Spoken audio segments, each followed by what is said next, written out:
What if you never had to search for a job again because AI did it for you? You define exactly what you're looking for, the role, the salary, your skills, and experience, and then when something really cool pops up, you get notified immediately. Not a day later and 200 applicants later, but actively scanning the web for new listings as frequently as you'd like. But the thing is, usually when you do something like this, you get hit with a giant bill and you expose yourself to prompt injections and bot blockers and all kinds of adventures that it's best to avoid. So today, we will do it properly. We will use a hardened, ultra-secured version of OpenClaw and we will run it in a virtual private server that we fully control. We will then connect it to WhatsApp and we will get it to run 24/7 as though we've hired a personal assistant that never sleeps. Now, to keep things as affordable as possible, we will do all the heavy lifting with Python, collecting job listings, filtering them, and scheduling on the system level, saving our precious LLM credits only for quick analysis and very basic decision making. Everything else will run with Bash on the operating system of our server, meaning we are not invoking OpenClaw for these type of stuff. So stop wasting credits if you don't actually have to. And if you're ready, let's roll.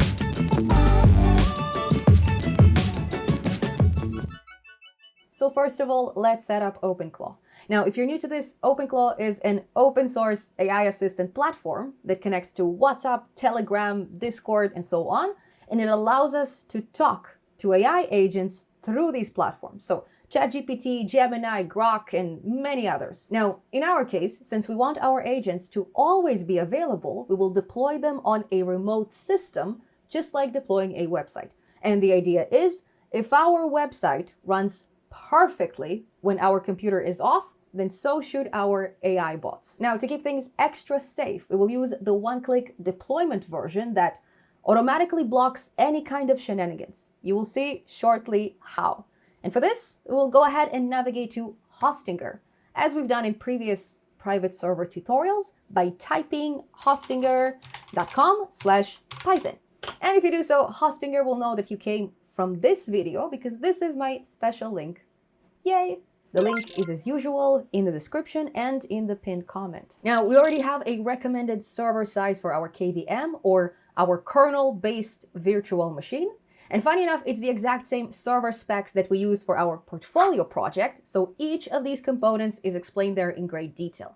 But briefly, we have 2 CPU cores with 8 gigabytes of memory and a very big chunk of disk space. We have 100 gigabytes running on NVMe, which basically means very fast. So your bot will respond quickly across all the social media apps you connect. Now, once we hit deploy, you can then choose between different plans. We have monthly, yearly, and so on.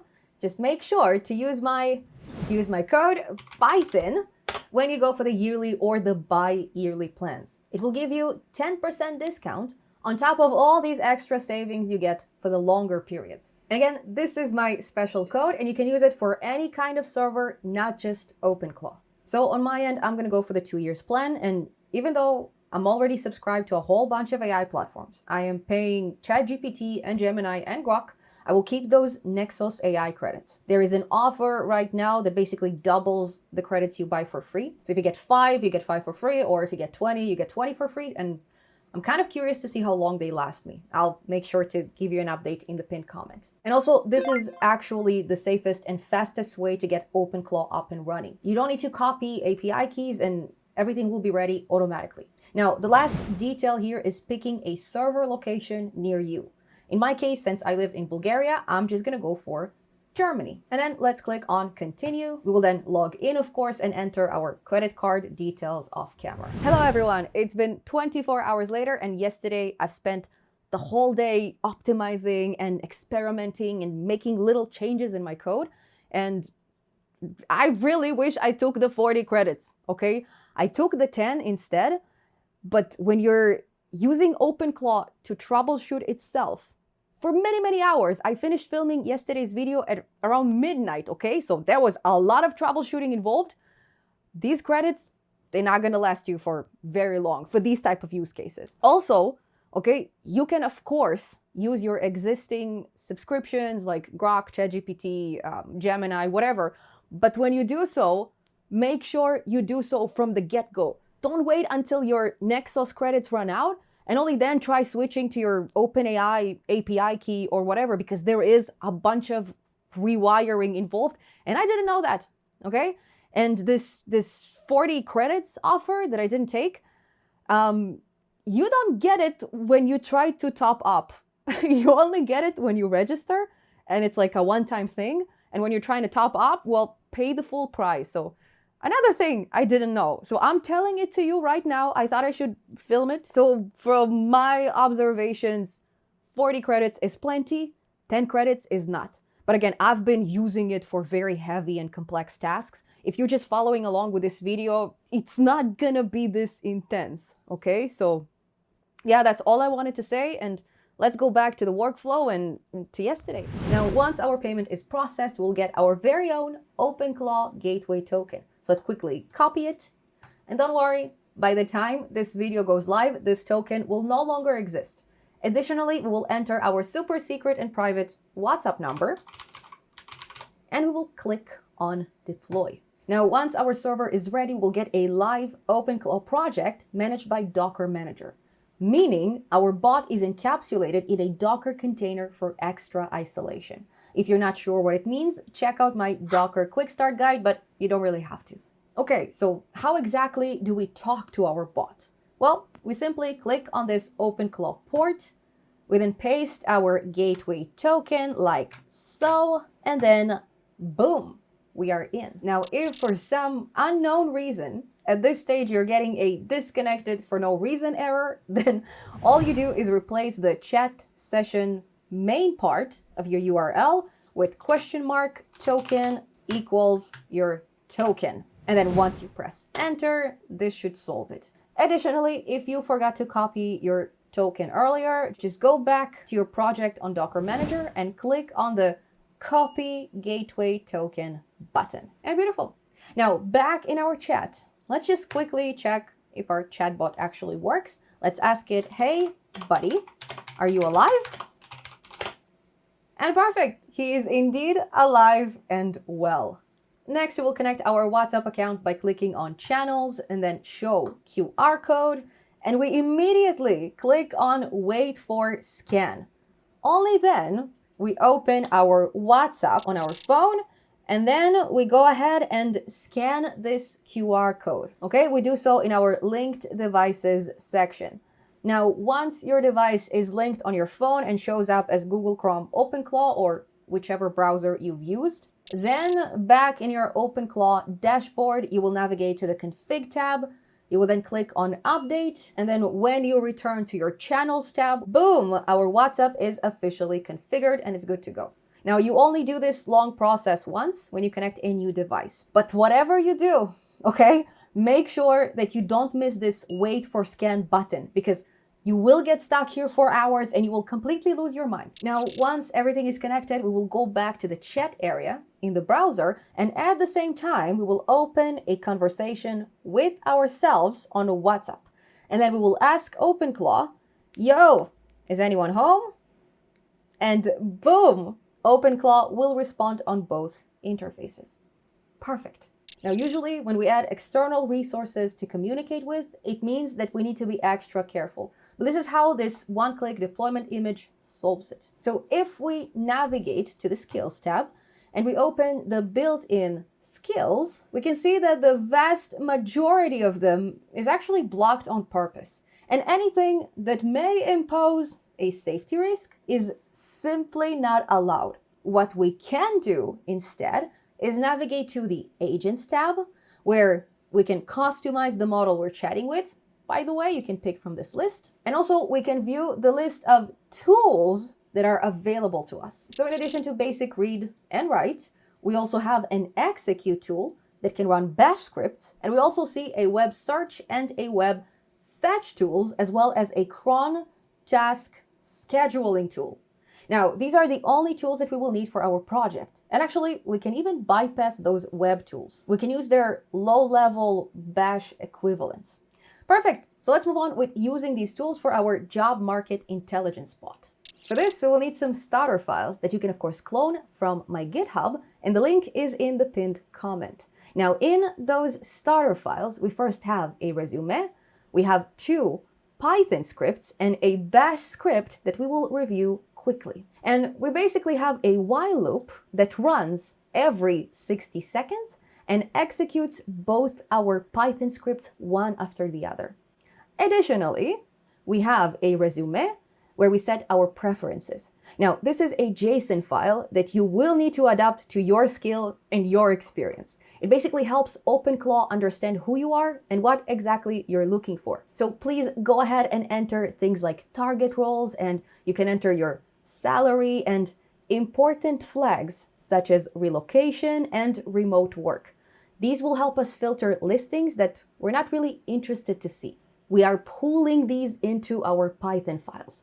Also, make sure to include your education and, of course, your technical skills, which is another important filter that our Python files rely on. Next, we have pooljobs.py. Now, this file reads RSS job listings, or structured documents that are meant for machine reading and not human reading, very similar to APIs. These feeds, they expect computers to access them, so this is why our bot is not going to be blocked. Now, we access these feeds through a bash command named curl, so no playwright, no Selenium, and no pip installing anything. And then after we go through a bunch of location filters and skill filters, any listing that survived it is being saved to a CSV file named jobs.csv. Perfect. And then lastly, we have pool desk or pool description that gets the latest timestamp from our new CSV file, and then it pulls all these latest job listings into a JSON file named description.json. And this JSON file is the only file that OpenClaw will actually access. This file erases any old listings and it only stores the most recent batch. Now, to get this up and running on the system level, make sure you set an SSH or secure shell password first. If you're not sure what it means, check out my cloud computing video, but only if you are completely lost. Otherwise, we will navigate to the overview section and we'll go ahead and copy this root password command like so. We will then paste it in our terminal and we will enter our password. Beautiful, we are in. Then we'll go ahead and navigate to the workspace of OpenClaw. But how are we supposed to find it? Well, let's just ask it. Let's go back to our browser. Let's go back to our chat. And let's ask it, save this Python file as Maria's test.py. And then in a set of backquotes, it will then print yo, yo, yo. And beautiful. Done. So then back in our terminal, we will go ahead and type find /-name. In our case, a string of Maria's test.py.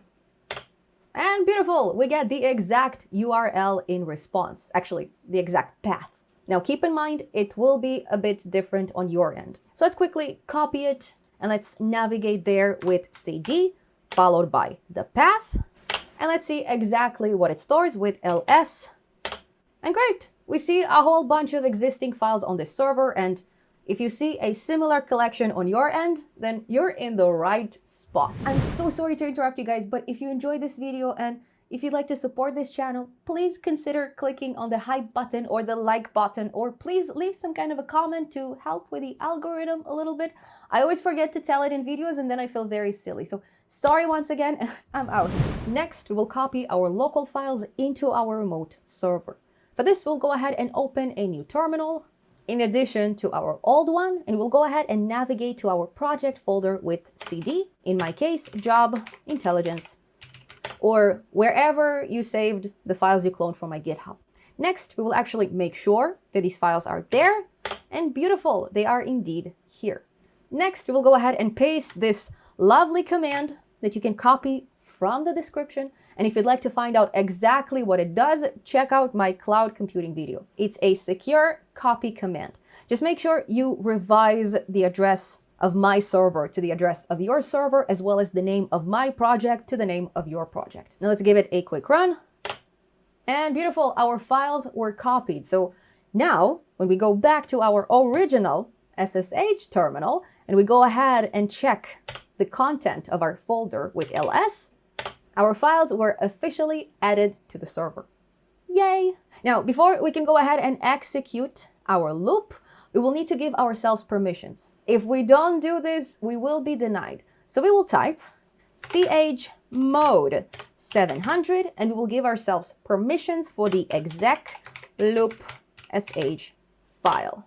Next, we'll go ahead and launch our loop using nohup, as in no hang up. And this will ensure that our bot keeps hunting 24/7, even after we close our laptop or disconnect from our secure shell. For this, you would have to bear with me and type the following. So nohup followed by the name of the file we are calling it on, in our case, /exec loop.sh, followed by a greater than symbol, followed by a name of a file that doesn't exist yet, output.log, which is a file to which we will save all these echoes from our shell script, as well as all the print statements from our Python files. It's a log file. Then we will go ahead and add two greater than and symbol 1, which means print errors and regular output. And then finally, we will add a space and another and symbol. And this will make sure that everything runs behind the scenes. Linux, what can I say? Now let's quickly give it a run. And okay, let's verify that it actually works. Let's go ahead and review the content of our brand new log file with cat output.log.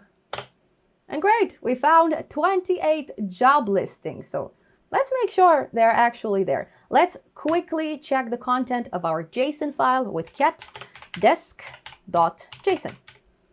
And boom, we have a whole bunch of JSON objects here and we are officially good to proceed. Great, our heavy lifting engine is running and now you may be tempted to type your orders in the OpenClaw chat, just like I did several hours ago. But it doesn't always work because sometimes OpenClaw forgets he can do things. Now, what you currently see on the screen is the result of my natural language instructions. It did find me a job match and it did send me an alert on WhatsApp, okay? You can see it here, but it's been more than 5 minutes and this process just didn't repeat itself. So let me show you what works every single time.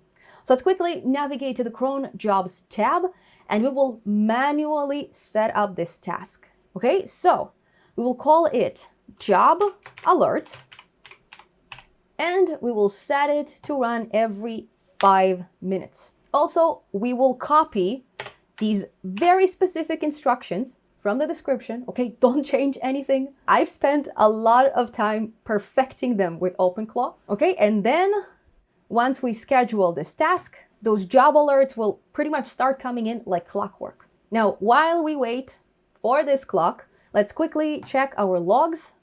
And okay, we see this one job listing that I received earlier, as well as the 28 listings from even earlier that I just didn't catch on time. And this is actually great news because it means that our system works perfectly. It ignores old listings and it only focuses on the new ones.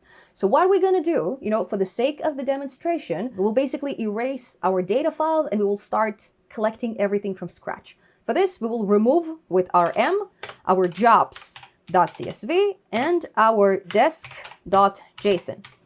Then it no longer exists. Now this will force Python to start everything from scratch and we still have a few more minutes to spare. Now, once we have less than 1 minute left in our countdown, we'll pull out our phone and we'll wait for some alerts to come in. It should happen any moment now. Okay, so let's just take a look. And boom, we get a whole bunch of job matches. Wow, and this should be the 28 listings that we missed from earlier. Okay, now obviously we didn't get 28 job alerts because OpenClaw has done some additional filtering, much more strict filtering on its end. But we got about like what is it, 6 of them, which is awesome. Now I'm gonna keep my eye on it and I will update in a few more minutes. Hopefully we'll get more of them. Now fast forward to about 30 minutes later, we got 2 more job matches, one of them at 12:09 and another one at 12:04. And then anywhere in between 11:44 and 12:04, nothing interesting happened, so we got no alerts for it, okay? Now, hopefully you're seeing similar results on your end, but if you're having any, ooh, I just got another one at 12:14. Amazing. Now, if you're having any issues, okay, on your end, please leave me a comment below and I will help you. I think I've explored this OpenClaw so deeply, I may have become an expert. So best of luck on your job search and hopefully this video helped you. And thank you so much for watching. If you found this video helpful, please share it with the world. And don't forget to leave it a huge thumbs up and all kinds of comments. Now, if you'd like to see more videos of this kind, you can always subscribe to my channel and turn on the notification bell. I'll see you soon in an awesome tutorial, this one. So in the meantime, bye-bye.